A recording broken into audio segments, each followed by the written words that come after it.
A Build Hatch developed production. Hello, I'm Aaron Kyle and welcome to another episode of Build Hatch. On this week's episode of Build Hatch, I had the opportunity to sit down in Sydney with James Hickey from Life Size Plans. It's always interesting to hear about new developments in the construction, design and technology space. And Life Size Plans are taking on the one-to-one life-size scale model with all guns blazing. I got to check out their Sydney commercial life-size model space, which is quite fascinating. And these guys gave me a fabulous tour by walking me through a real life-size model floor plan of construction projects. This was a really fun and insightful sit-down with James Hickey, who is the CEO of Life Size Models. Their technology really provides a handy insight into anyone's design plans. So let's get into it.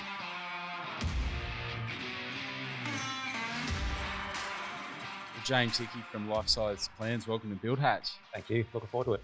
Now, this is a really exciting episode, this one, and you were nice enough to give me a personal one-on-one tour of the showroom floor out the back there, and it's very impressive. So before we talk about your background in construction, tell me a little bit about Life Size Plans. Yeah, so Life Size Plans was born in 2016. The founder, Chris, he and his wife were talking about the normal problems that builders have. So Chris, the founder, is a builder, does a lot of work in the Stratfield area in Sydney. And his clients, and even Chris himself, when he was building his own house, you know, the normal conversations that happen around the table is, I don't understand what you're talking about. You know, what's 30 mil, what's 3 meters? I don't understand how big's that room. You know, can we fit a car in the garage? And all those conversations that end consumers are having, you know, Chris was having at home. And, you know, he and his wife were talking and, you know, one idea led to the other. They used to go out into, you know, like a big property and peg out their property and understand scale that way. And then, you know, boom, they had an idea and Life Size Plans was born. So Chris came out and found a warehouse in Auburn, our current location, and he basically went, well, how can I project floor plans? How can we actually get one-to-one scale life size plans on the ground so people can actually understand what it is that they're talking about on an A3 sheet or a flat screen TV and go through that design process. So that's where the foundation and the birth happened, from origin story creation. And then, you know, Chris went out to market, tried to, you know, figure out how to get it done from a technical standpoint. So he aligned with some technical guys who, you know, are still with us today from the guy that comes out and, you know, does the projection alignment once a month and makes sure everything's looking great for the clients. And it just evolved. But yeah, the initial concept was, how can I solve this problem where people just don't understand the perception side of it? And, you know, there's many spin-offs to that, which we'll talk about later as well. So in a nutshell, people are able to come into Life Size Plans here in Sydney, have a chat with you guys, and you're able to project a real life-size floor plan, complete with walls and things like that, and a couple of features as well, to really gauge how is my home or renovation, how's my living space, how's my bedroom, bar, just any room you like, how's it going to feel as I walk through it? Yeah, what's the functionality of it? In a scaled model. In a scaled model. And that's where the beauty is, the simplicity of it is, it's such a simple concept. Like literally you're just blowing up the size of the plan so you actually can figure out, does it work? But that simplicity is where it's going to be its success story, just keeping it simple. All right, so before we hear more about it, I always like to take it back to the very beginning and hear about a guest background. So whereabouts did you grow up? I'm Western Sydney, just out near Penrith, born and bred. So that's where I spent Sydney childhood. boy. Yep. And then as soon as I could, I just gravitated toward the Blue Mountains. So Blue Mountains is where I called home. I've spent a lot of time traveling. I've been lucky to travel with work and just backpacking and other bits and pieces, but we'll always come home to the Blue Mountains. Yeah, it's a great part of the world and very pristine. So what about sort of growing up? What inspired you to fall into construction? I guess it's not an inspiring story. I was a late bloomer when it came to construction. So my dad was a TAFE teacher, headed up plumbing at Miller TAFE. So I always was around construction talk, understanding of, you know, quality of education, trades coming up. You know, that aspect was always in my peripheral. School and very much was just cricket and normal girls and that type of stuff at school. And then very much when I finished my HSC, didn't really gel with school that much. And then I was like, well, my dad actually drove me around to a truckload of interviews. I literally just went, all right, you're going to get an apprenticeship, you're going to get something. And what I fell into, and I could have landed in many different trades, but ended up in carpentry. And from a carpentry standpoint, very much focusing our career on renovations, second story additions. That's where I cut my teeth. And that sort of span off into a lot of joinery work and then a lot of rectification work as well. So I was lucky to be able to still learn the carpentry craft. So before the framing days, with everything was just labelled and you just whack them up as a puzzle, cutting a roof in off of, without even getting up there, doing all that aspect of the construction side of it, loved. So the detailed finishes. Love the detail, and I just love structure in general, I guess would be one of my personals. Doing your apprenticeship, what sort of direction did you go to after that? Basically, after the apprenticeship, I started trying to process things, but the way my brain works, I'm a very process qualities type of guy, and I found I got bored really quickly. So out in the tools, building homes, doing everything else, but outside the design phase, outside of getting everything ready, and you're just in the normal daily flow, putting up a roof, cutting things in, getting the nail gun out, shooting away. I started daydreaming too much. It got dangerous for me. There was one time where I literally was just daydreaming, ended up shooting the nail gun, not putting it properly on the noggin, and it shot straight through my hand. And I was just like, yeah, you got to stop this, And that's where I always had this feeling when I was doing it that there was more. I wanted to explore more. I wanted to see more. And that's where my now wife and I, we left and went overseas for over 2 years and just sort of cruised around the world backpacking and doing that experience, which I'd recommend my kids to do when they're old enough as well. So that was awesome. I got to do a lot of shop fitting in London and use my trade there as well and sort of see the different aspects of the way they do things differently around the world, and did a lot of time up in Edinburgh. So a school project did up there, new housing developments up there. I was like a school kid. I loved that aspect because it was new to me. So I was the only crazy person that would be out in the snowstorms. I'd be pitching a roof, swinging side to side. That aspect, I still love the game. I just know that when it's down to the daily grind of it and doing what needs to be done, that's not for me. And I started to, when we came back home after traveling and doing all those types of things, I started looking at, well, if I know that's my core, what am I going to do?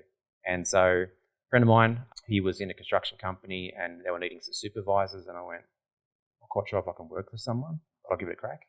And it just really quickly progressed from running a team of trades to running a team of people and trades to then doing a project management spin-off and running a whole bunch of planned works.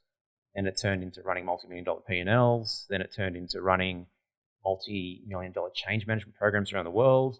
And so I was lucky to travel again through work and take the family back over to the UK and travel around Europe and look at the culture side of it and really get into what I love about, I guess, the European side of the world, history, structures. And so, I geek out. I'll just drive around and I could do that all day long over there. Yeah, it's fascinating. And I can see where you mentioned earlier about being process driven and the breakdown and the process of building construction. I can see it where it's unfolding. So moving into life-size plans, how did that sort of contact come about? Yeah, so I guess doing what I've been doing for a while, I was used to then dealing with the result of defects and rectifications and that aspect. And I love scaling companies. I've spent a good chunk of 10 plus years scaling construction companies, specializing in insurance, reconstruction, homeowners warranty repairs, and alike. And so very process, very modular. How can we scale it? How can we get it done? But it's always then around, we're dealing with the end result.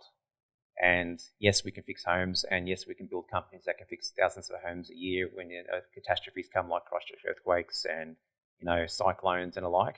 I always wanted to gravitate towards the root cause of things, and that's again from a business standpoint. I guess in a construction standpoint, the way my brain works, I still see things in structures and build things modularly and from a systemized point of view. Life-size plans came on board for me mid last year. So Chris, the founder, had been looking for someone who aligned with his vision for the company. And the company is more than where we are now in the Auburn location. Anyone that sees it goes, wow, this has got something. I don't know how big it is, and that's the beauty of what we've got. I actually think it's limitless. I do believe everyone lives in a house, everyone lives in a structure, everyone designs something from a plan stage to a realization stage of a build. And so from a client standpoint, where we've got to grow this aspect, when it come across my table, looking for that, how can I get to a root cause? How can I help bring not just all the teams together from a collaboration point of view, but how can we stop builders going bankrupt? How can we stop all these buildings falling down. You see, it's been a lot in the news lately. All the shoddy workmanship that's getting pointed at a lot of people. And from a personal standpoint, it's not just one person; it's an ecosystem. So how can I play an influence in that to bring that ecosystem together and get people around the table, get the specialists around the table, because each project's different, and get them thrashing out the ideas at the front end instead of dealing with the consequences at the back end. So I fell in love with this concept purely on that alone. And then from a business standpoint, the scaling aspect of me, it's got so much scope.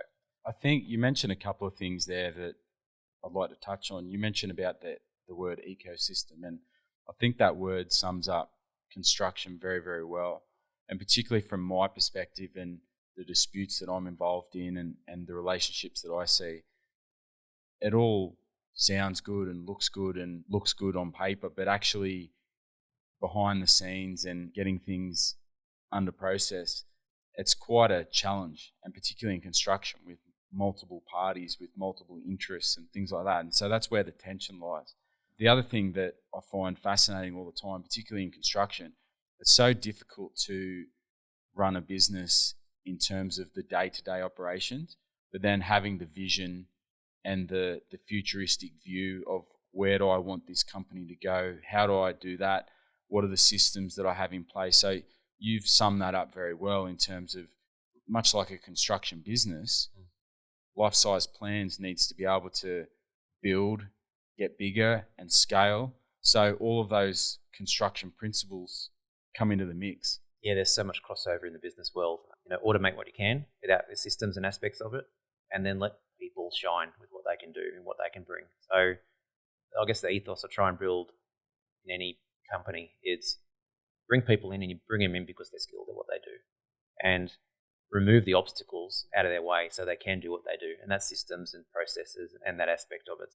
That's what floats my boat, especially during the scale up and design aspect of it. And, from a life size plans and keeping that on point and looking at the broader aspect of what we're doing right now. We're building a team. We're building our processes so we can scale. We've got interest around the world in the product. Everyone who sees it goes, yeah, I've got to have some of this. This is a solution. Not sure what the end solution is, but we know it's got something. So what we're doing at the moment is we're going out to the market, going to previous clients, bringing people in, architects, builders, owners, and just asking them, like, this is what we see, and showing them, like we did with yourself earlier on. So here's your floor plan. Here's what we can do with you. What changes would you make? Function over form type conversations. And then it's how do we take that to the next level? And it's feedback. It's getting architects' feedback. How would you use it in your business? How does it actually work with your clients, with the process that you do? Where should we involve you? Engineers, builders, trades. Everyone's doing what they do. And I guess the theme that I hear, especially listening to a lot of your shows lately, it's everyone says the same thing. It's, I wish I got brought into the conversation up front, because then we wouldn't be dealing with what we're dealing with today. Yeah, straight away when I walked through that model out in the showroom there, I was thinking about variations. That was the term that came to mind straight away in my head. And that was so many variations across all trades. So at one particular point in time, the client sees a project or they come into the mix and they say, probably at frame stage, and they think, oh, this room isn't as big as what I thought it looked like on paper. And even like I've got a lot of experience in BIMX, and I've seen quite many projects through BIMX, and so I've watched that evolve over the years when it first came online onto a computer screen, and then recently those guys have got they send you some cardboard glasses similar to the old 3D movie days, and so you can put your phone in front of your face and you can sort of walk around your home or your project and see what it's like. But it's still very much isolated, and it still doesn't feel that real. Like you get it kind of aids a little bit, but not like walking through a full model on the floor. I'm able to see how wide this hallway is, or where's my bar positioned in relation to, and perhaps fill our listeners in on that example that you gave about that the wine bar and the clients that came in and changed that because it wasn't quite right. Like, Yeah, so the plan we had on the floor when we came through, it was all the things that you want in a house were there. So the entertainment areas were there, the wine bar was there, the butler's pantry and all the key things that, people are wanting in a home at the moment. But it wasn't until you actually walk through it in real life that you actually went, well, hang on a minute, this is a bottleneck. How am I supposed to entertain around a key focal point of what I actually want in my home? Only two people can stand there. How am I going to have a party there? So removing a couple of walls, which again, from a variation point of view, that was done later. Well, the cost alone would be phenomenal. Absolutely. And then time, and then LDs, and all the other things that happen in construction. Doing that up front and being able to, in a really agile environment, because you're still drawing, you're still planning, and you're still coming up with ideas. To realise that straight away is gold. And one of our catchphrases is we're bringing their plans to life, and that's really what we're doing. It's enabling to see what their end product would be before they've even laid a foundation, before they've even gone to council, just to make sure it's right before they even take those steps. It actually brought back memories. I remember in my early days when I started out my career in construction management, we were building a pretty significant hospital in the state of New South Wales. And I remember part of my brief was I had to grab a pool of medical staff like nurses, cleaners, doctors, admin people, and we had to sit down and have a meeting and work out, okay, so if you're treating a patient in this emergency ward of a hospital, or you're undertaking a particular consult with a medical problem, how does this space impact you in terms of fulfilling your job or your obligation? By memory, that was probably 4 or 6 hours worth of meeting time. And how does the nurse impact her job in this space? Or how does the cleaner get in here? Or how does the patient, what's your view on that? And straight away, I immediately thought, this would be really cool, like to be able to get people in here who have a multi-use space that's critical for their work environment. Not just their home, but their actual work environment where they have to be able to work with other people. They could come in here, spend an hour, walk through here and say, okay, so you're a registered nurse, this is where, this is how this is going to work. Or if you're a dentist, like, how's this patient room, this dental room work? All of these different uses. I mean, hotels, 100%. Like everything. We've got childcare centres, we've got wellness centres, guys who are using it as a business, using it very much as a functionality aspect. So how's it going to work? What's the practicality? Childcare alone, the OH&S aspect of it, making sure that you've got line of sight, the ability to do all that in this environment before you've built, making sure you're compliant to the code aspect of it as well. Yes. It's huge. Absolutely huge. And also, like, even businesses because going forward, like, space is getting more and more valuable, both financially and being able to use it. Yeah. So even, I guess, businesses like hotels that rely on space and squeezing as much yield as possible out of a particular space, like, they could come in here and say, well, look, this room, we could probably shrink this a little bit and get a bit more yield out of our real estate, or even office space, all of the above. And even like emergency departments for hospitals, high traffic areas, they've got to go well. I mean, might be misquoting it, but at the Adelaide Hospital, very expensive build, had to redo the emergency ward because it didn't work in practicality when it was delivered. So you're just looking at the ability to have those conversations here, where it's not going to cost you money.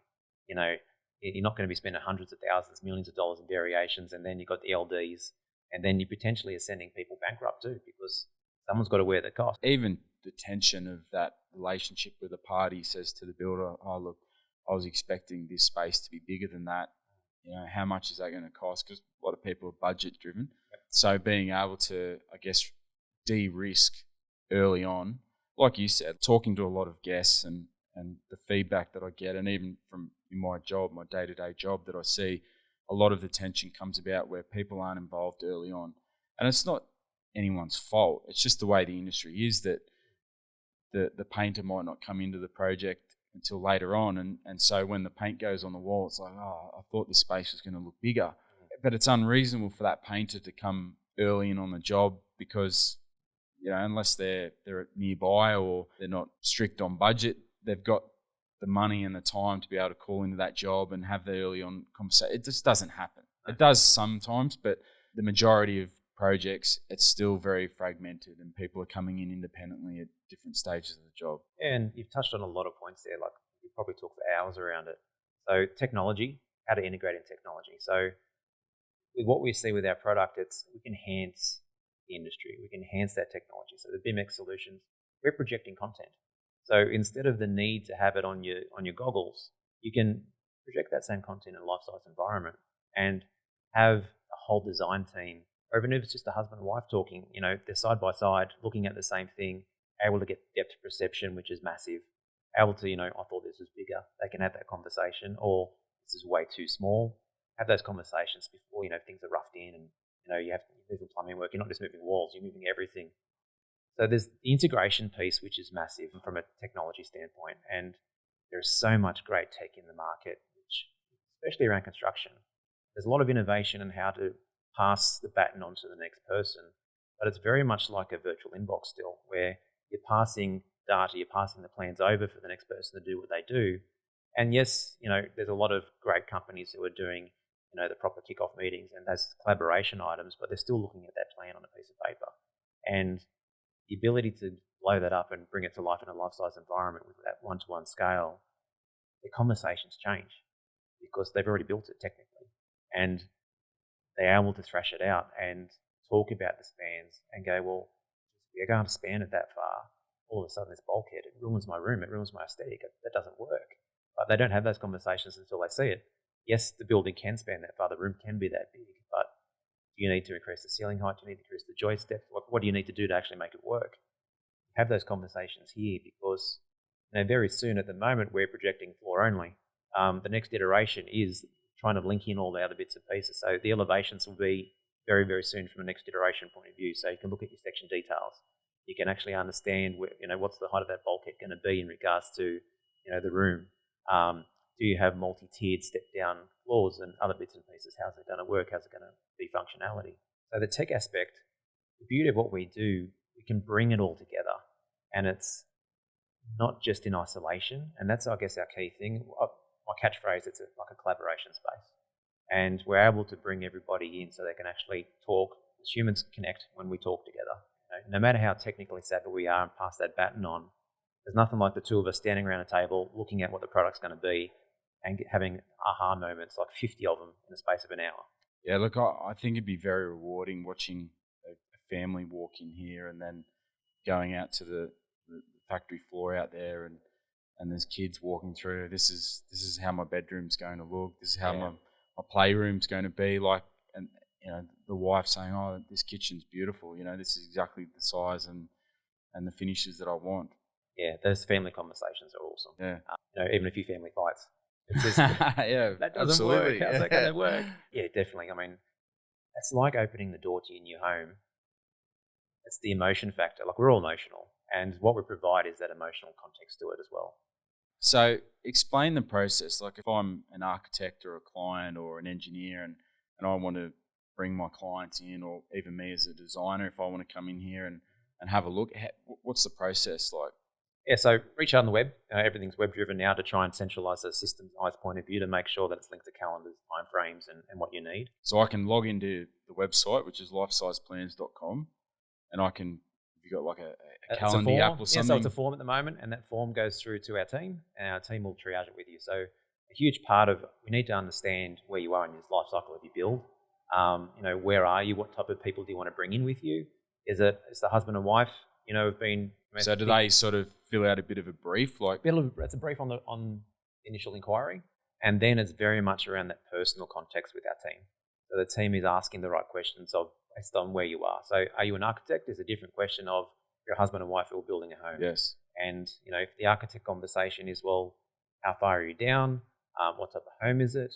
We've got some multi-million-dollar builds in here. So, $15, $20 million builds, 4 stories, the whole underground car parks, spinning, cars around on turntables and everything else. And then we've got large rural homes, and then we've got granny flats. So everyone's got a different need for the offering, but the key core aspect is how do they visualize it? And then what people do they need to bring related to their project, because every project's different, and bring the right people into the equation early on.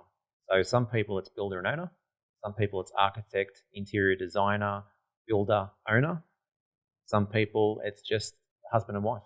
And it really depends on where they are and what their project is. We've just got to make sure that we treat everyone as individuals because every project is different and the result has to be related to what they vision.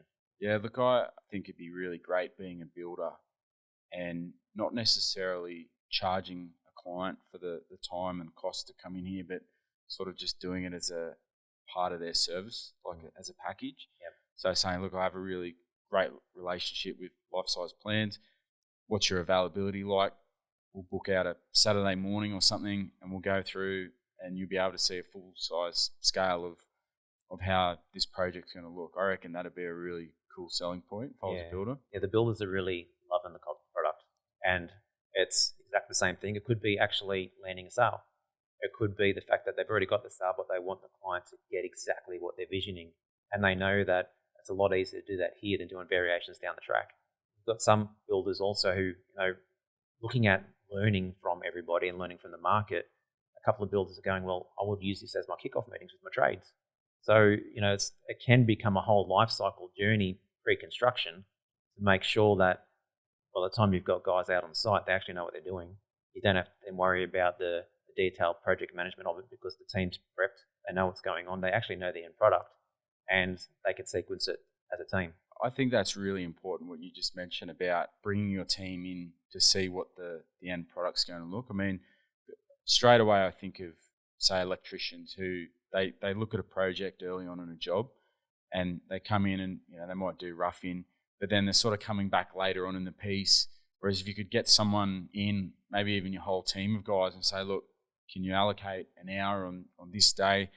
I've got this job, really good client. We're going to go over to see Life Size Plans and be able to see what the actual product's going to look like. So everyone can see what are the challenges, how's it going to look and feel, and you're basically de-risking your project. And you've also given that communication. Like personally, we just did some bathroom renos, and the team, the builder that we used, awesome. He handed the information well over to all of his team members, and when they walked in the door, they weren't asking the owner, "So what am I doing today?" They knew what they were doing. Yeah. And that example to do that here means that from a professionalism point of view and from a delivery point of view, your team do know what they're doing. Everyone's on the same point. They're not getting there and going, right, okay, I knew I was going to be here for a day, but how am I going to do this? Those conversations shouldn't be happening when they're rocking up with their tools. It should be done way before then. Absolutely. All right. So what about, I guess, in terms of cost? Like if I'm interested in coming here to Sydney showroom here and checking it out, booking it out, what's involved? Yeah, so it's very much around us understanding where you are in your build, the size of your build, because it's hard for us at the moment to give this is our flat rate price.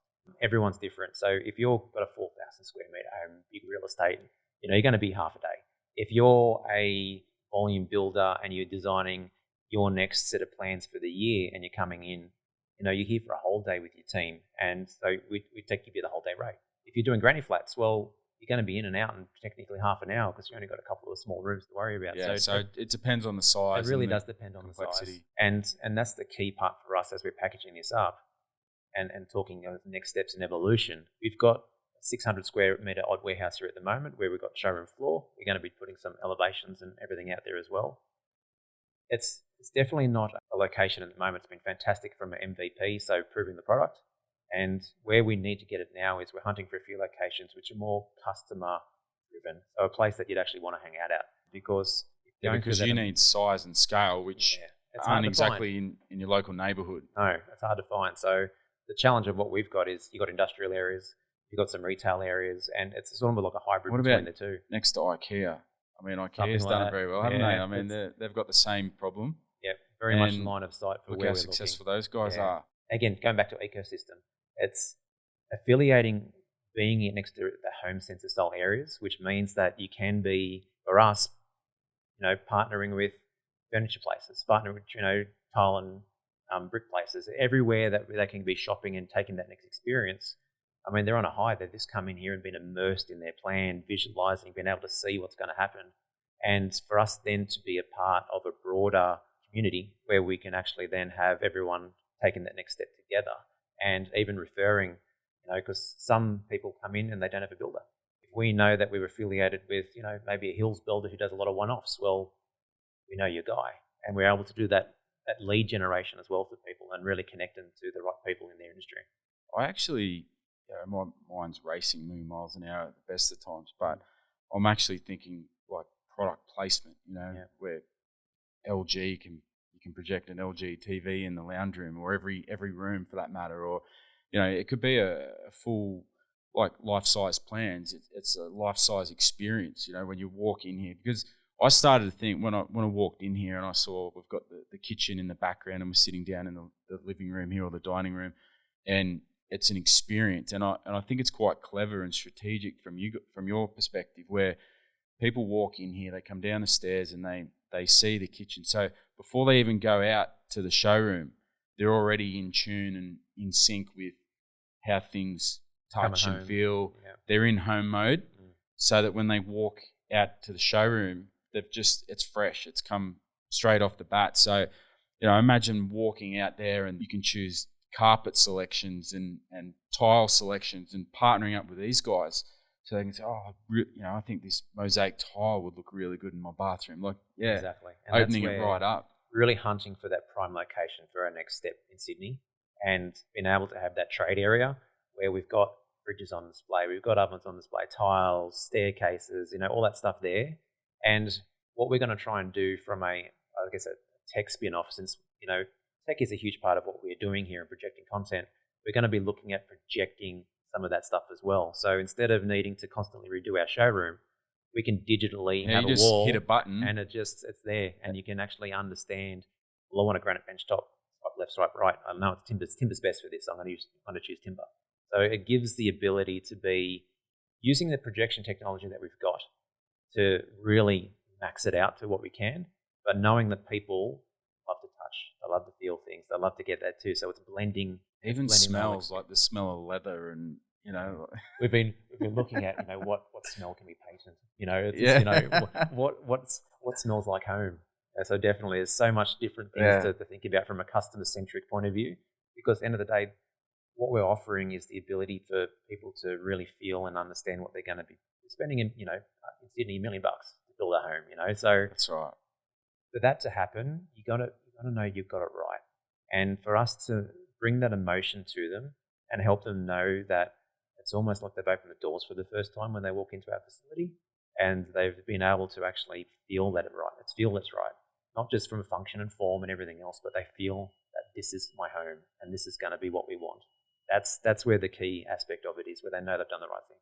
Yeah, look, I really liked how we were talking earlier, and when we were walking around the showroom, and was getting a really nice vibe and feel of that particular home. And I like how you're still gauging what people want, like getting feedback. And I think that's very important for people listening to this, that even for an established company, just that continual evolving and seeking feedback from your marketplace and your customers and clientele to say, look, this is our MVB. This is it. This is our vision. This is what we think. This is what we think. But we're not finished yet. So how can we make it better for you? How can we work with you and your clients to make the experience better? And I think that's for every business. I mean, every business has got to be looking at the tech evolution. Tech devalues so quickly because it evolves so quickly at the moment. And then it's also people change with that, and people's expectations change. And you've got to look at where do you want to be in 10 years. And so a lot of the work that we've been doing, even with our patents and everything else, it's looking at where is this product in 10 years' time? Where do we believe that the next evolution of technology is going to be, but always keeping the customer at the center point of it all.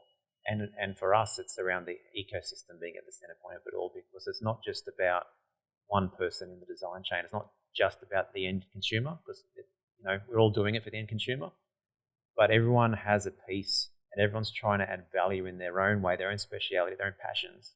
What we're trying to do here is let everyone bring their passions to the table and actually share them even more, and get the maximum out of their experience. All right, so what's next on the cards for life-size plans moving forward? This is where I'm like a kid in the playground. In the scale-up, there is so much. So we have global interest at the moment. So we're talking with franchise partners in the US, in Europe, in the Middle East, of people who've seen this online and gone, yeah, this has something. I know this has got something, and I want to get in. So we're we're having those talks with them now. We're starting to look at reserving territories around the world in regards to selling franchises of life-size plans. We're building a team. Can't do anything without a team. So looking and hunting for the right skilled people who share the passions of what we're about, and that's around the end products, people loving homes. We all live in a home. We've all got our own tastes and experiences. So it's building the key specialists in that. So, got the IT teams, we've got the franchise specialists, we've got the tech guys who, from an audio visual point of view, making sure that we can package what we do and send it around the world. So, would you like fries with that type mentality? And there's a lot of learnings that we are looking at from different industries. So it's not just home, we're looking at the theatre and event industries of how they package and how they do audio and visual, and what can we do to learn from them so we can scale our product in a very cost-effective way as well. So it's an easier point of entry for our partners around the world. We're hunting for that Sydney location, as we've been discussing. The next move strategically in Sydney, we want it to be everything that life-size plans can be. So we're gonna go over the top, and we'll be having virtual rooms. We'll have the big thousands plus square meter floor space, elevation, so people can see their 2-story home as they're walking in. So we've got our curtains here. It's almost like when we get to that next level, we want the unveiling to be that you've got your front door, you're walking through your front door, you're looking at your house from the road, and you're pretty much getting out of your car with your family and you're going home. So we want to get that next emotional aspect of it, because most people, they do the one big forever home, they do the one project, and there's a lot of us who don't. They're just wanting to make sure that we move on to something better and learn from our previous. So you can bring all that into this space and keep learning and keep evolving. So key things, it's around scale. We are going global by the end of this year, very much looking at the aspect of how to do it from a systems point of view. So again, a lot of invisible stuff's happening at the moment, but there's a lot of, that duck analogy, we're underwater, we're going crazy at the moment. There's a lot of stuff happening. Mid this year, you'll start seeing a lot of advertisement from us out there, really taking the learnings that we're doing now. So we're going out like yourself. I've always just loved people, where do you see this going? What's your idea? Now that you've seen it, what can we learn? So very much in that learning phase as we're packaging it up, because the key thing, everyone gets it, and once they see it, they get it. But how to articulate it and how to send that message out is a key part as well. So what we're looking at now is the key phrasing, like what is the value for the owner? What is the value for the architect? And how can we get those in? We're also hunting, and we had this conversation before around early adopters. And when you've got a product like ours, a lot of people see it and go, I really think this has got something, but I'll wait and see where it goes. So what we're hunting for in the market is we're looking for those early adopters, those engineers who want to add something value, the architects, the builders, those guys who know that there's a problem. They know that there's a lot of great tech out there. They know there's a lot of great solutions, and we can bring it together here. And so we're hunting for those people actively, and because they're going to be a huge part of the journey, and they're going to be the guys that get on the ground floor and really help shape the product, and then go gangbusters with it as well. So there's a lot of stuff going on. I could probably talk for hours on it. Oh, look, I can see it. And obviously the sky's the limit. I was just even thinking, like, imagine people, instead of refurbishing their home or their space, like it just becomes a space that you can upgrade or change, Yeah. And it's not just about having the vision of a project before it's built, but also after it's built as well, with the different types of technology that's growing. The sky really is the limit at the moment. It is. I mean, we've been talking a lot about functionality and changing plans and designs, but even the sales environment. So, off the plan could be totally revolutionized. You don't need to be having little studios anymore. We could have a whole catalog of all things around the world. Even talking before around global and the painter being brought in at the right time. We're playing with the, bringing people in by video. So I even mucked around with my own plan of recording a house that I never actually got to build. And I walked through it with the GoPro, and it was showing my wife. She wasn't here, but you're able to actually share the experience of sizing and everything else. So what we're looking at is how to bring in remote teams into the environment, because you're going to have a couple of key players here in the life-size scale and talking through it, but you can dial people into it as well by video. Tech's pretty easy this day and age. It's amazing. And you can have a global collaboration team. And, the sky is the limit. It is. All right, so we've heard a lot about life-size plans and the future for the company moving forward. So what does James like to do when he's not visualising for life-size plans? Like most of us, family's key. And the whole reason we do what we do is for family. Personally, I switch off being in nature, like going to the mountains. It's my core. It's like my little sensor zone. So I trail run. I spend as much time active in nature as I can on the bike or running or swimming in the lakes or whatever it is. And with a growing family, my boys now 13 and 10, so they're starting to get their own passions. It's really starting to invest time into them. My wife as well, she's been playing a second role in regards to so many different things, and now letting her shine into her passion. So she's doing a lot of study at the moment and looking at where she wants to take her next steps. So it's really, for me, it's around enabling. I love enabling people to see their vision. So I'm now getting to do that at home as well. So I've always, until now, sort of kept work and private life extremely separate. And I think in the last couple of years, I've realised that's a bit of a mistake. It's also a challenge too, and being involved in a company like this too. Like, I think it's kind of a cool job, So it's going to rub off a bit, and visualizing things and seeing plans come to fruition. Like, there's plenty of analogies to use there. There is. So for me, it's around how can I personally bring it all together and not necessarily just have a work and a family. But for me, I love what I do. And so how can I share that passion with them, I guess, more openly? If you block it out, they don't get that rubbed off on them. It's been really nice talking to you, sitting here, James, and I'm really grateful having a personal tour of the showroom. And I encourage people to check out your guys' website and Instagram and all social media channels. I know there's quite a lot of excellent videos on YouTube. People will be able to see the experience as well. So there's plenty of exciting things happening. And a lot more to come. We've got a lot more content at the moment. Really appreciate you giving up the time and coming on Build Hatch. So thank you. Been fun. Well, that was another Build Hatch episode with James Hickey from Life Size Plans.